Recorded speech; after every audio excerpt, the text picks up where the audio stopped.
Morning बच्चों, कैसे हैं आप लोग। मेरा नाम है विवेक तिवारी और आज के लेक्चर में हम सीखने वाले हैं डीकम्पोजिशन रिएक्शन। चलिए स्टार्ट करते हैं। सबसे पहले what is the definition of decomposition reaction.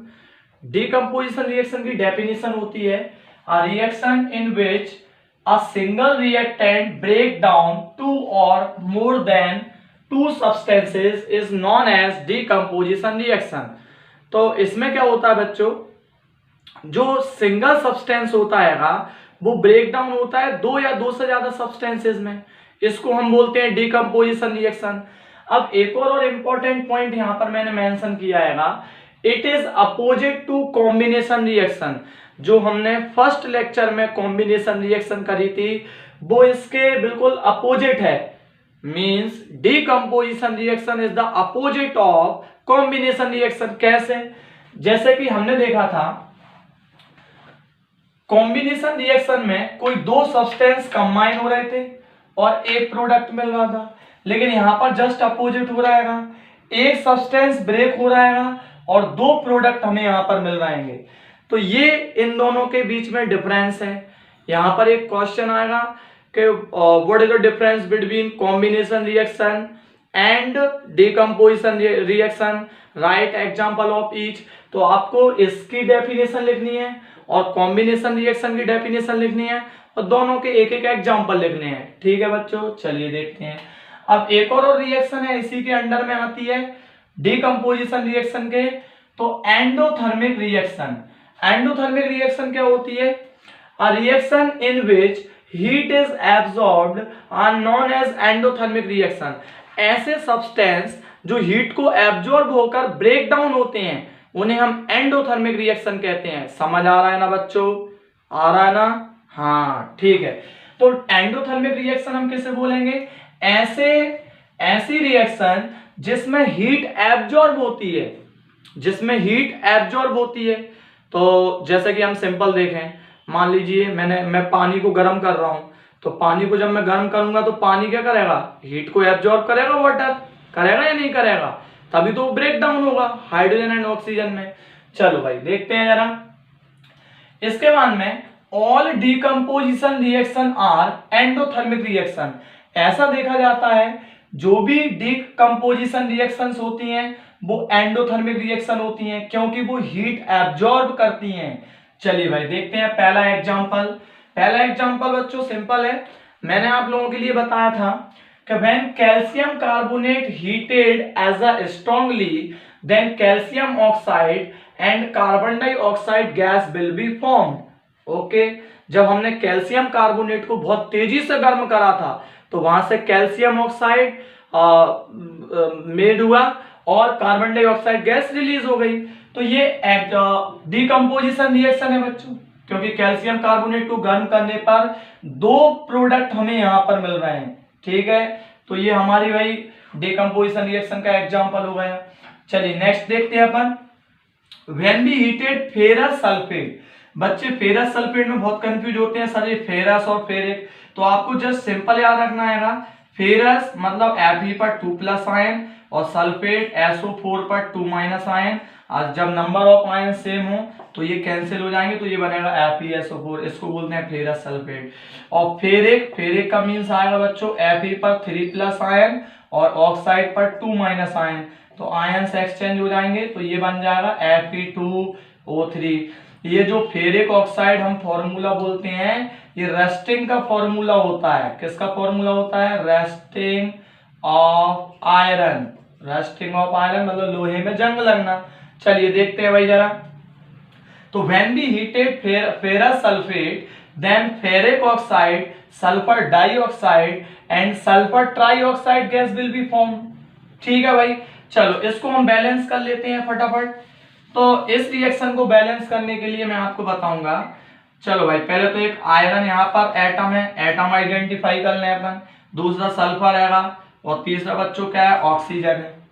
तीसरा हमारा ऑक्सीजन है। तो आप यहाँ पर देखेंगे जनरली, और यहाँ पर आप देखेंगे एक सल्फर है और यहाँ पर आप देखेंगे दो सल्फर है। तो जब यहाँ पर दो सल्फर है तो हम इसके आगे कितना लगा देंगे? 2 लगा देंगे। ये दो सल्फर हो गए, यहाँ पर दो सल्फर पहले से ही है। चलिए अब इसके बाद में आयरन देखिए, यहाँ पर आयरन 2 हो गए और ये भी आयरन अपने बच्चों कितने हो गए, 2 हो गए। ठीक है, इसके बाद में हम देखते हैं भाई ऑक्सीजन, ऑक्सीजन कितनी हो गई यहाँ पर 4 2 जा 8, यहाँ पर 3 ऑक्सीजन ये, 2 ऑक्सीजन ये और 3 ऑक्सीजन ये, 8 हो गई टोटल। हाँ, फेरस सल्फेट का जो कलर रहेगा वो ग्रीन कलर रहेगा, याद रखना भाई। फेरस सल्फेट का जो कलर रहेगा वो कौन सा रहेगा, ग्रीन। और फेरिक ऑक्साइड का जो कलर रहेगा वो ब्राउन। कभी कभी क्वेश्चन पूछ लेता है कि यहाँ पर फेरस सल्फेट और फेरिक ऑक्साइड के कलर कौन कौन से हैं, तो आपको भाई जनरल सिंपल याद रख लेना आप लोग। चलिए इसके बाद में एक और important reaction, if we heated lead nitrate, इसको हम बोलते हैं भाई लेड नाइट्रेट, सॉलिड स्टेट में होगी। When we heated lead nitrate strongly then lead oxide, nitrogen dioxide and oxygen gas will be form. जब हम लेड नाइट्रेट को बहुत तेजी से गर्म करेंगे तो वहां पर लेड ऑक्साइड बनेगी, नाइट्रोजन डाइऑक्साइड NO2 बनेगी और ऑक्सीजन गैस बनेगी। चलिए भाई देखते हैं जरा, लेड नाइट्रेट का यहाँ पर कलर रहेगा, कलर मींस यहाँ पर कलरलेस है ये, ठीक है, कोई कलर नहीं रहेगा। और लेड मोनोऑक्साइड जो है उसका येलो कलर रहेगा। और एक और इंपॉर्टेंट यहाँ पर है क्वेश्चन कि जो नाइट्रोजन डाइऑक्साइड गैस है, नाइट्रोजन डाइऑक्साइड गैस है वो ब्राउन फ्यूम्स में निकलेगी। कौन से फ्यूम्स में निकलेगी बच्चों, ब्राउन फ्यूम्स में निकलेगी। इससे रिलेटेड क्वेश्चन CBSE में आ चुके हैं। ठीक है, अब इसको ये जो रिएक्शन है वो बैलेंस करने भी आ जाती है और मैंने ये देखा है 99% बच्चों से ये बैलेंस होती नहीं है, ये मेरा एक्सपीरियंस है। तो मैं सिखाता हूँ इसका एक मैं सिंपल ट्रिक बता देता हूँ आप लोगों के लिए, हमेशा याद रखेंगे आप लोग।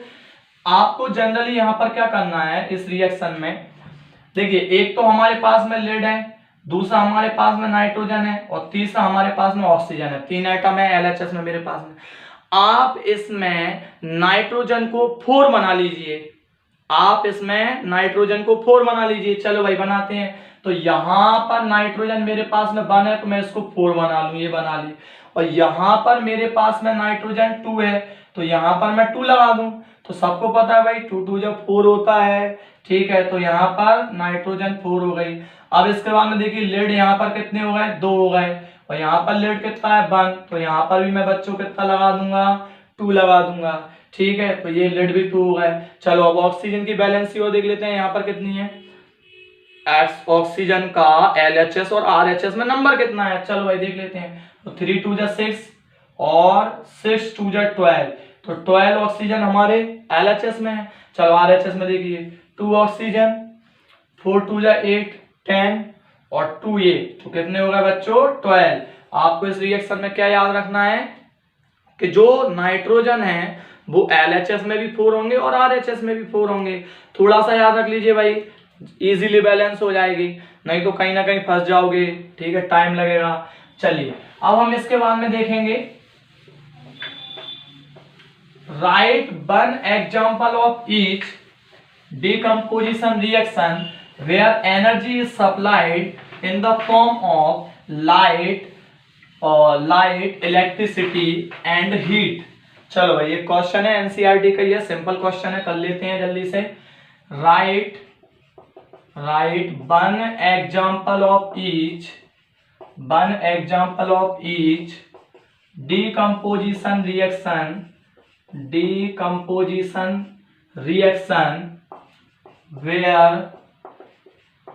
where energy is supplied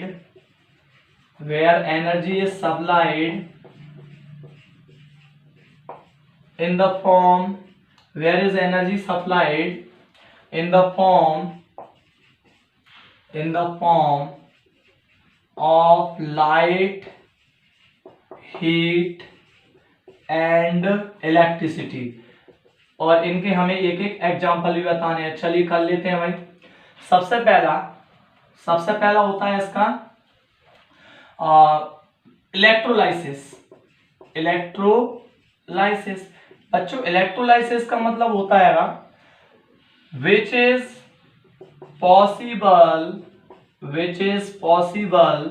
in the presence of electricity. ऐसी रिएक्शन जो इलेक्ट्रिसिटी की प्रेजेंस में पॉसिबल हो। चलिए देखते हैं इसका एग्जांपल कौन सा होगा। तो इसका एग्जांपल होगा जैसे ही हम वाटर को इलेक्ट्रिसिटी प्रोवाइड करेंगे, इलेक्ट्रिसिटी ऐसे नहीं कर देते, नहीं आप सोच रहे हो कि आपने वायर ली और वायर लगाने के बाद में कर दिया, ऐसा नहीं भाई। इसकी एक स्पेशल टेक्नोलॉजी होती है जो आपकी एक्टिविटी में दिएगी। तो वाटर को जब हम इलेक्ट्रिसिटी देंगे तो यहाँ से हाइड्रोजन अलग और ऑक्सीजन अलग, तो इसको हम बोलते हैं इलेक्ट्रोलाइसिस। सेकेंड इसका होता है भाई थर्मोलाइसिस। थर्मोलाइसिस का मतलब होता है बच्चों जो हीट की प्रेजेंस में होती हो। जो किसकी प्रेजेंस में होती है? Presence of heat. चलो भाई हीट की प्रेजेंस में अभी बताया था मैंने कि when we heated calcium carbonate, when we heated calcium carbonate then calcium oxide and carbon dioxide will be form. ठीक है, तो ये भाई थर्मोलाइसिस हो जाएगी हमारी। चलो नेक्स्ट अपनी होती है कि फोटोलाइसिस। इनको नोट कर लेना भाई जल्दी से। नेक्स्ट हमारी होती है फोटोलाइसिस। चलो फोटोलाइसिस में देखिए फोटोलाइसिस, तो फोटोलाइसिस में हम देखें कि जो किसकी प्रेजेंस में होती है बच्चों, जल्दी बता दो। प्रेजेंस ऑफ, फोटो का मतलब होता है बच्चों लाइट, फोटो का मतलब क्या होता है? लाइट। तो ये प्रेजेंस ऑफ लाइट, ये किसकी प्रेजेंस में होती है? लाइट की प्रेजेंस में, सनलाइट की प्रेजेंस में भाई। ठीक है, सनलाइट। चलो इसका एक सिंपल एग्जांपल देख लेते हैं। तो AgCl इसको हम बोलते हैं सिल्वर क्लोराइड, इसको हम बोलेंगे भाई सिल्वर क्लोराइड। जब आप सिल्वर क्लोराइड को सनलाइट में रख दोगे, आपको कुछ नहीं करना है, सिल्वर क्लोराइड को सनलाइट में रखना है, तो आप कुछ देर बाद देखोगे सिल्वर अलग हो जाएगा, आपका जो सिल्वर है वो अलग हो जाएगा, दैट मीन्स सॉलिड में रहेगा, और क्लोरीन गैस आपकी रिलीफ हो जाएगी, वहां से चली जाएगी। तो आपको क्या मिलेगा भाई? यहाँ पर सिल्वर मिलेगा, और इसी को हम क्या बोलते हैं? फोटोलाइसिस बोलते हैं। चलो इसको बैलेंस और कर लें जल्दी से। यहाँ पर 2 क्लोराइड है और यहाँ पर कितना है? 1 क्लोराइड है, तो यहाँ पर हम कितना लगा देंगे? 2 लगा देंगे, तो ये 2 क्लोराइड हो गया। और ये कितना है भाई? 1 और 2, और यहाँ पर सिल्वर हो गया हमारे, और यहाँ पर कितना है? 1, तो यहाँ पर भी हम 2 लगा देंगे, तो ये बैलेंस हो गई। ये क्वेश्चन इंपॉर्टेंट है, आ चुका है CBSE के एग्जाम में। तो बच्चों इसी के साथ में हमारी डीकंपोजिशन रिएक्शन कंप्लीट हुई। थैंक यू सो मच, मिलते हैं नेक्स्ट लेक्चर में बच्चों।